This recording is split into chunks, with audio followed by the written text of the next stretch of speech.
Hello everyone, welcome back to the channel your wait friend. तो इस video में हम जो है फर्दर ब्लड को आगे पढ़ेंगे कि ब्लड के अंदर जो है हमें प्रोटीन्स के साथ साथ लिपिड्स और कोलेस्ट्रॉल वगैरह ये भी देखने को मिलता है, ठीक है ना। और आज जो है हम आरबीसीज़ के बारे में भी पढ़ेंगे कि आरबीसी का फॉर्मेशन वगैरह किस तरह से हो रहा है और वो क्या करते हैं, ठीक है। So let's get started. Let's start with the plasma lipids. आखिर लिपिड्स क्या होता है? तो सभी जानते हैं कि लिपिड्स क्या है। ये हेट्रोजेनस मॉलिक्यूल्स होते हैं, ठीक है। मतलब लिपिड्स क्या, ऑयली तो ऑयल सब्सटेंस है यार, ऑयली सब्सटेंस है, ठीक है। तो ये जो है हेट्रोजेनस मॉलिक्यूल्स होते हैं, ठीक है ना, जो कि ऑर्गेनिक सॉल्वेंट के अंदर तो सॉल्यूबल होते हैं लेकिन पानी के अंदर बिल्कुल भी सॉल्यूबल नहीं होते हैं। और ये जो लिपिड्स होते हैं इन्हें जो है फैटी एसिड्स का एस्टर्स भी कहा जाता है। क्यों? क्योंकि ये जो है फैटी एसिड और ग्लिसरॉल से मिलकर बने होते हैं। अब हमारे ब्लड के अंदर जो लिपिड्स होते हैं, अब क्योंकि हमारे ब्लड के अंदर क्या है, पानी प्रेजेंट है, तो जो लिपिड होते हैं ये दो तरह से जो है फ्लोट करते हैं, ठीक है ना, ब्लड के अंदर प्रेजेंट होते हैं। या तो फ्रीली प्रेजेंट होंगे या फिर जो है दूसरे मॉलिक्यूल के साथ बाइंड कर जाते हैं, ठीक है। तो अब क्योंकि जो लिपिड्स होते हैं वो इनसॉल्युबल होते हैं वाटर के अंदर, तो ज़्यादातर लिपिड्स जो होते हैं उनके ऊपर क्या होती है, एक प्रोटीन की कवरिंग आ जाती है। और जो है वो प्रोटीन की कवरिंग जो है मदद करती है लिपिड को कि वो जो है उसमें सॉल्युबलाइज होकर जो है ट्रांसपोर्ट हो जाए, ठीक है। अब लिपिड्स की डेंसिटी क्या है, ठीक है, और वो किस टाइप का प्रोटीन उसके ऊपर है जिससे जो कि उसे कवर कर रहा है, ये डिटरमाइन करेगा कि आखिर लिपिड का क्या फेट होगा और उसका क्या इन्फ्लुएंस होगा उसके मेटाबॉलिज्म पे। अब हम बात करते हैं फैटी एसिड्स के बारे में, ठीक है ना। तो फैटी एसिड्स जो होते हैं ये डिफरेंट डिफरेंट फॉर्म्स के अंदर जो है बॉडी के अंदर प्रेजेंट होते हैं, like chylomicron, very low density lipoprotein, low density lipoprotein and high density lipoprotein. अब जो छोटी मोटी चेंज होती हैं फैटी एसिड्स की, ये तो डायरेक्टली जो है वाटर के अंदर, ब्लड के अंदर जो है डायरेक्टली एब्जॉर्ब हो जाती हैं, ठीक है, इंटेस्टाइन की मदद से। लेकिन जो बड़ी बड़ी चेंज होती हैं ये डायरेक्टली एब्जॉर्ब नहीं हो पाती, ठीक है। तो पहले क्या होता है, इन लंबी लंबी फैटी एसिड्स की जो चेंज होती हैं इनके ऊपर जो है कोटिंग की जाती है कोलेस्ट्रॉल की, प्रोटीन की, और जो है ये क्या एक कंपाउंड बनाती हैं जिसे क्या कहा जाता है, काइलोमाइक्रोन कहा जाता है। फिर ये जो काइलोमाइक्रोन होता है ये पहले क्या करता है, लिम्फेटिक कैपिलरी में एंटर करता है, और लिम्फेटिक कैपिलरी से एंटर होने के बाद ये जो है ब्लड स्ट्रीम के अंदर एंटर करता है, ठीक है ना, लीवर के थ्रू। अब जो कंसंट्रेशन होती है, ठीक है ना, फैटी एसिड्स की, वो खाना खाने के बाद नेचुरली जो है वो बढ़ जाती है। लेकिन बाय चांस अगर जो है हमारी बॉडी के अंदर फैटी एसिड्स की कंसंट्रेशन डिक्रीज कर जाती है तो हमारे जो एडिपोसाइट्स होते हैं, जो फैट कंटेनिंग सेल्स होते हैं, ये जो है स्टोर्ड फैटी एसिड्स को जो है रिलीज करना स्टार्ट कर देते हैं ब्लड के अंदर, ताकि जो है वो क्या कर सके, हमें एनर्जी सप्लाई कर सके, ठीक है ना, मसल सेल्स को और दूसरे सेल्स को। अब लिपोप्रोटीन्स जो होते हैं, लिपोप्रोटीन कुछ नहीं होता, ये जो है कॉम्बिनेशन होता है किसका, लिपिड्स का और प्रोटीन्स का। और ये जो लिपोप्रोटीन्स होते हैं ये मेनली जो है लीवर में और इंटेस्टाइन में बन रहे होते हैं। जो मेन कॉन्स्टिट्यूएंट होते हैं लिपोप्रोटीन के वो क्या क्या होते हैं, ट्राइएसाइलग्लिसरॉल होता है, free cholesterol, cholesterol ester, phospholipids, ये सब जो है होते हैं, ठीक है ना।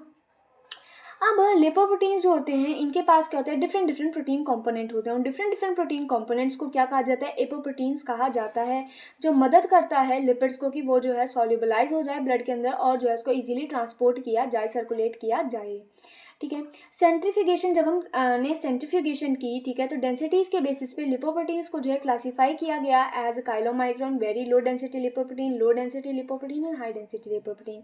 और रिलेटिव मोबिलिटीज़ के बेसिस पर जो है इलेक्ट्रोफोरेसिस के रिलेटिव मोबिलिटीज़ के बेसिस पर इसे जो है 3 में क्लासीफाई किया गया है, alpha, pre, beta and beta lipoproteins के अंदर।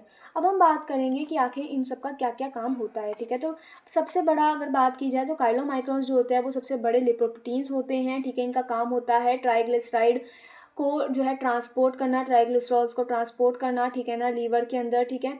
और ये काइलोमाइक्रोन पार्टिकल्स जो होते हैं क्या करते हैं, लीवर के अंदर एंटर करके जो है रिलीज करते हैं ट्राइग्लिसराइड्स को और कोलेस्ट्रॉल को। वीएलडीएल जो होता है ये जो है लीवर में ही सिंथेसाइज होता है। तो ये कैसे सिंथेसाइज होता है, तो जो फैटी एसिड्स होते हैं वो क्या करते हैं, वो कन्वर्ट हो जाते हैं वेरी लो डेंसिटी लिपोप्रोटीन में, ठीक है, जो कि सिक्रीट होता है, ठीक है ना, इनटू द प्लाज्मा, ठीक है। फिर प्लाज्मा के अंदर जो है ये कन्वर्ट हो जाते हैं इंटरमीडिएट डेंसिटी लिपोप्रोटीन में, एंड देन फाइनली कन्वर्ट हो जाते हैं लो डेंसिटी लिपोप्रोटीन पार्टिकल्स के अंदर, ठीक है।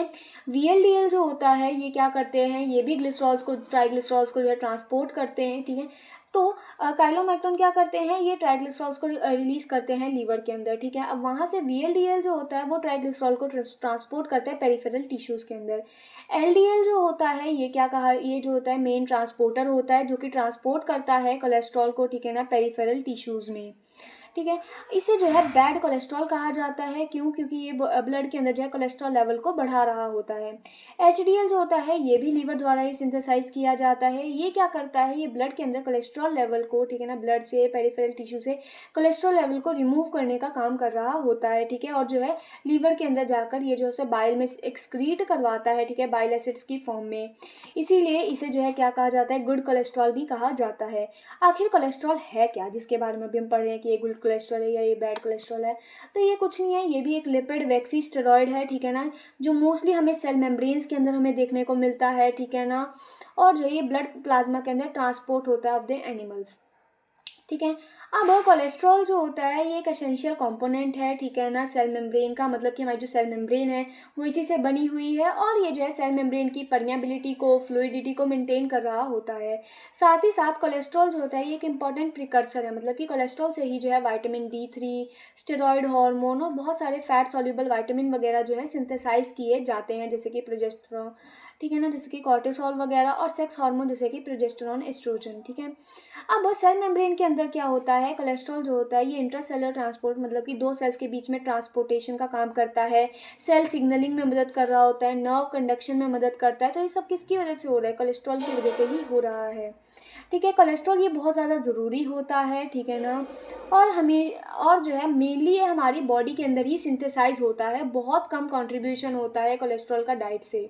मतलब कि अगर हम कोलेस्ट्रॉल डाइट के अंदर नहीं भी ले रहे हैं तो भी हमारी बॉडी के अंदर जो है कोलेस्ट्रॉल बनता रहता है खुद ब खुद, ठीक है। लेकिन अगर एक्सेसिव लेवल हो जाता है कोलेस्ट्रॉल का ब्लड के अंदर, ठीक है ना, तो इसे एथेरोस्क्लेरोसिस हो सकता है। मतलब कि हमारी जो आर्टरीज हैं, ठीक है ना, वीन्स हैं, वहाँ पर जो है फैट डिपॉजिट हो जाएगा, जिस वजह से अच्छे से ब्लड सर्कुलेशन नहीं हो पाएगा, ठीक है। अब जो एवरेज अमाउंट होती है ब्लड कोलेस्ट्रॉल की, ये एज टू एज जो है वेरी कर रही होती है, ठीक है।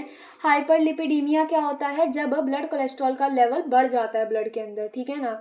लिपीमिया क्या होता है, जब ये टर्म है जो कि यूज़ की जाती है मार्क करने के लिए हाइपर लाइपिडेमिक कंडीशन को, ठीक है ना, जो कि प्लाज्मा में होती है। मतलब कि जब प्लाज्मा के अंदर लिपिड की कंसंट्रेशन बढ़ जाती है, वो जो है एक मिल्की वाइट अपीयरेंस देने लगता है। हाइपर कोलेस्ट्रोलीमिया क्या होता है, जब कोलेस्ट्रॉल का लेवल ब्लड में बढ़ जाता है, ठीक है। ये कोई डिजीज़ नहीं है, ये एक मेटाबॉलिक डी-अरेंजमेंट है। मतलब कि बहुत सारी डिजीज़ किसी डी-अरेंजमेंट, मतलब कि अब कुछ हो गया है हमारे मेटाबॉलिज्म के अंदर, ठीक है ना, हमारा मेटाबॉलिक सिस्टम डी-अरेंज हो गया है, अच्छे से काम नहीं कर पा रहा है, जिस वजह से कोलेस्ट्रॉल जो है वो अच्छे से सिंथेसाइज यूटिलाइज नहीं हो पा रहा, जिस वजह से कोलेस्ट्रॉल का लेवल ब्लड के अंदर बढ़ चुका है, ठीक है। तो कोलेस्ट्रॉल के कई चीज़ें होती हैं, ठीक है। मतलब कि कई चीज़ों से जो हमें कोलेस्ट्रॉल मिलता है। इसका मेन सोर्स होता है एनिमल फैट, जिससे हमें कोलेस्ट्रॉल मिल रहा होता है, ठीक है। वैसे तो प्लांट के अंदर जो है कोलेस्ट्रॉल प्रेजेंट नहीं होता, लेकिन कोलेस्ट्रॉल जैसा एक सब्सटेंस होता है जिसे फाइटोस्टेरॉल कहा जाता है, जो कि हमें प्लांट प्रोडक्ट से मिल रहा होता है, ठीक है। अब कोलेस्ट्रॉल जो होता है, ठीक है ना, वो बनता है मेनली एक एंजाइम से, दैट इज HMG कोएंजाइम, ठीक है ना, रिडक्टेज। ये एक इम्पॉर्टेंट एंजाइम है, ठीक है ना, कोलेस्ट्रॉल की सिंथेसिस के अंदर। अब हम बात करते हैं हमारे